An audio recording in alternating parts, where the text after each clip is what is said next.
Elín, við tökum kannski bara þetta fyrsta korter frá, það er náttúrulega bara frábær frammistaða eftir þið farið í 5-1-vörðina og náttúrulega orkan í seinni hálfleik þið voru bara óstöðandi.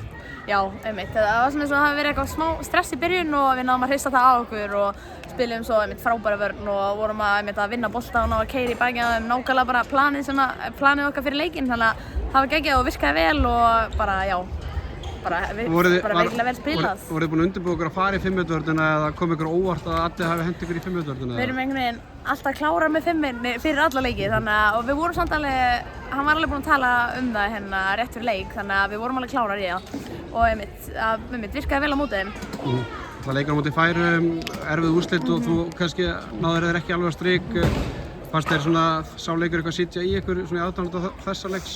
Já, einmitt, það tók alveg 2 daga að ná honum úr sér sko og það var ótrúlega svekkjandi en ég held að það hafi kannski líka verið bara smá ekstra push fyrir þennan leik og við mættum alveg einmitt brjálaðar eftir fyrsta korterið og gerðum þetta ótrúlega vel. Þú náttúrulega ert á þínu fyrsta ári í Svíþjóð, úrslitakeppni þar framundan, mikið lof fyrir þína frammistöðu. Hvernig er svona framtíðin hjá þér? Heldur þú verða áfram í Sævahof á næstu leiktíð? Já, ég verð áfram á næsta ári.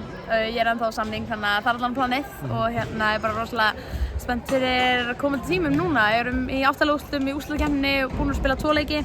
Förum svo í 3. leikinn í vikunni, þannig að ég er bara mjög spennt fyrir því. Bara skemmtilegasti tími ársins. Og fegin að vita að stórmóti framundan. Já. Það hefði verið svekkjandi að sitja eftir. Já, nákvæmlega. Þessi stórmóti eru svo geggjuð og gefa okkur svo ótrúlega mikið og það er svo mikill stígandi í liðinu og það er bara frábært að við höfum náð þessu og ég er ótrúlega stolt af liðinu og sömuleiðis stúkan hrósa henni frábær í dag.